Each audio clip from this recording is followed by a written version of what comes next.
Hello everyone, আজকে আমরা দেখব ভিএলসি প্লেয়ারের মাধ্যমে উইন্ডোজ পিসি থেকে কিভাবে একটা ভিডিও ফাইল আইফোনে ঢোকানো যায়। কাজটা শুরু করার জন্য আমরা প্রথমে অ্যাপলের অ্যাপ স্টোর থেকে ভিএলসি মিডিয়া প্লেয়ার সফটওয়্যারটি নামিয়ে নিব। নামানোর পরে আমরা যখন এটার ভেতরে যাব, আমরা দেখব আমাদের মিডিয়া লাইব্রেরি দেখাচ্ছে। এখান থেকে আমরা ব্রাউজে যাব। ব্রাউজে গিয়ে শেয়ারিং ভায়া ওয়াইফাই এই অপশনটা অন করে দিব। এই অপশনটা অন করার পরে দেখবেন এখানে একটা আইপি দেখাচ্ছে, এটা 192.168.0.138। আমরা একটা ব্রাউজার খুলে এই আইপিটা আমরা এখানে পেস্ট করে দিব, 192.168.0.138।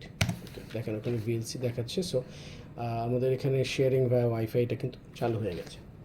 আমরা যেটা করব, আমরা এখন হচ্ছে ডাউনলোডসে যে এই ডাউনলোডটাকে একবার ক্লিক করে দিব। করার পরে এই যে আমাদের ফাইলটা এখানে আছে, আমরা এই ফাইলটা নিয়ে এখানে জাস্ট ড্র্যাগ অ্যান্ড ড্রপ করে দিব। ড্র্যাগ অ্যান্ড ড্রপ করার পরে এটা কিন্তু অলরেডি ট্রান্সফার শুরু হয়ে গেছে এবং খুবই দ্রুত গতিতে হয়ে যাচ্ছে। আপনার ওয়াইফাইয়ের স্পিডের উপরে নির্ভর করবে কতটুকু স্পিডে হবে। এটা হয়ে যাওয়ার পরে অলমোস্ট ডান। সো এটা এখানে 100% কমপ্লিট হয়ে গেছে। আমরা যখন এখানে ভিডিওতে ব্যাক করব, দেখেন আমাদের ভিডিও কিন্তু চলে এসেছে। এখন এই ভিডিওটা আমরা যদি এখান থেকে প্লে করি, দেখেন আমাদের এখানে কিন্তু এই যে ভিডিও কিন্তু চলছে। আমি সাউন্ডটা কমিয়ে রেখেছি কারণ এখানে প্রচণ্ড জোরে সাউন্ড হবে, সেটার জন্য। সি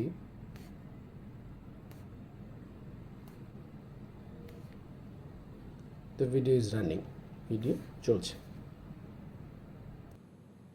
এভাবে করে যে কোনো ভিডিও ফাইল উইন্ডোজ পিসি থেকে আইফোনে নিতে পারবেন।